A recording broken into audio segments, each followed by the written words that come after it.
Class. बच्चों, कल मैंने आपको बताया था द नंबर नाउन्स यानी एक वचन से बहुवचन कैसे बनाया जाता है। ठीक है, नाउन्स को एक वचन से बहुवचन कैसे बनाया जाता है तो आपको समझ आया होगा। अब देखते हैं जेंडर। जेंडर यानी लिंग। तो देखिए जेंडर कितने प्रकार के होते हैं। हिंदी में केवल पुल्लिंग और स्त्रीलिंग होता है, लेकिन इंग्लिश में देखिए पहला होता है मैस्कुलिन यानी पुल्लिंग। जो नाउन्स मेल सेक्स यानी नर का बोध कराते हैं उन्हें मैस्कुलिन जेंडर की श्रेणी में रखते हैं, जैसे man, horse, bull etcetera. Feminine gender क्या होता है? जो नाउन्स फीमेल सेक्स यानी स्त्री का बोध कराते हैं उन्हें फेमिनिन जेंडर की श्रेणी में रखते हैं, जैसे वुमेन, मेयर, काव, है ना, काव गाय, है ना, मेयर घोड़ी, वुमेन यानी औरत। देखिए मैन का जस्ट फीमेल जेंडर हो जाएगा वुमेन, हॉर्स का मेयर और बुल का काव। ठीक है, ये तो आप अच्छे जानते हैं मैस्कुलिन जेंडर और फेमिनिन जेंडर। एक पुल्लिंग है ये, दूसरा स्त्रीलिंग। मैस्कुलिन यानी पुल्लिंग, फेमिनिन यानी स्त्रीलिंग। फिर आते हैं नंबर 3 पे, कॉमन जेंडर।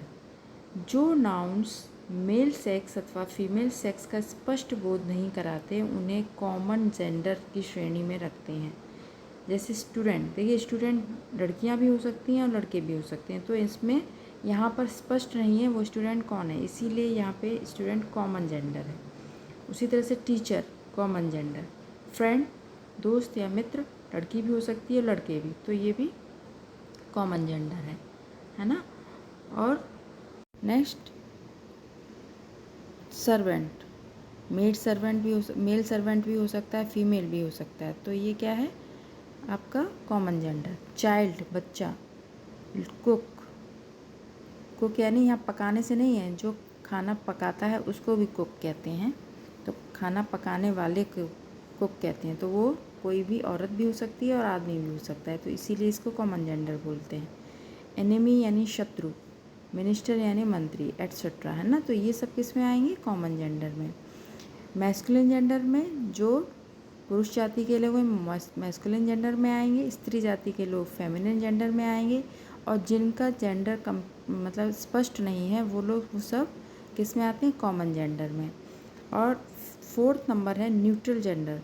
न्यूट्रल क्या होता है? जो नाउन्स लाइफलेस यानी निर्जीव वस्तुओं का, है ना, नॉन लिविंग थिंग्स का अथवा उन प्राणियों का बोध कराते हैं जिनके सेक्स का स्पीकर की दृष्टि में कोई महत्व नहीं होता, उन्हें न्यूट्रल जेंडर की श्रेणी में रखते हैं। जैसे सभी मास नाउन्स इस श्रेणी में आते हैं, जैसे book, room, school, fruit, crow, snake, wolf, fly, है ना। जैसे ये मक्खी, अब नर है या मादा पता नहीं, वुल्फ नर है मादा पता नहीं, स्नेक नर है या मादा पता नहीं, क्रो नर है या मादा पता नहीं, fruit non living thing, school non living thing, room non living thing, book lifeless. तो ये सब क्या हैं? ये न्यूट्रल जेंडर की स्थिति में श्रेणी में आते हैं। पालतू पशु व पक्षी आदि जिनके सेक्स को स्पीकर महत्व प्रदान करता है उन्हें सेक्स के अनुसार मैस्कुलिन और फेमिनिन जेंडर में की श्रेणी में रखते हैं। ठीक है, जैसे वही जैसे काव थी तो काव को किसमें? फेमिनिन जेंडर में रखा, और जो बुल है उसको मैस्कुलिन जेंडर में। जैसे हैन, मेयर, पी हैन, ये सब क्या है? ये हैन क्या है? हैन मुर्गी, है ना, यानी ये फेमिनिन जेंडर। मेयर घोड़ी फेमिनिन जेंडर। तो जिनका सेक्स पता पड़ता है तो उनको हम फेमिनिन जेंडर में रख देते हैं या मैस्कुलिन जेंडर में।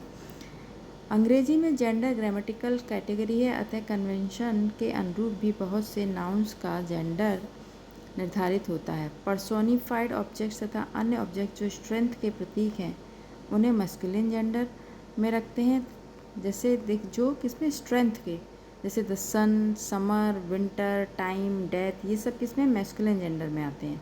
तथा जो ऑब्जेक्ट्स ब्यूटी, है ना, जेंटलनेस और ग्रेसफुलनेस के लिए सुपरिचित हैं, ग्रेसफुलनेस के लिए जाने जाते हैं, उन्हें फेमिनिन जेंडर में रखते हैं, जैसे the earth, spring, autumn, nature, liberty, justice, mercy, peace, hope, charity, ये सब फेमिनिन जेंडर में आते हैं। ठीक है, अब इसमें देखिए मैस्कुलिन जेंडर दिया है, फेमिनिन जेंडर दिया है, मैस्कुलिन जेंडर दिया है, फेमिनिन जेंडर दिया है। तो इन सबको आप अपनी कॉपी में नोट करेंगे। ये देखिए मैस्कुलिन, फेमिनिन, मैस्कुलिन, फेमिनिन, तो इन्हें अपने कॉपी पे नोट कर लीजिएगा। ठीक है, और लर्न कीजिए।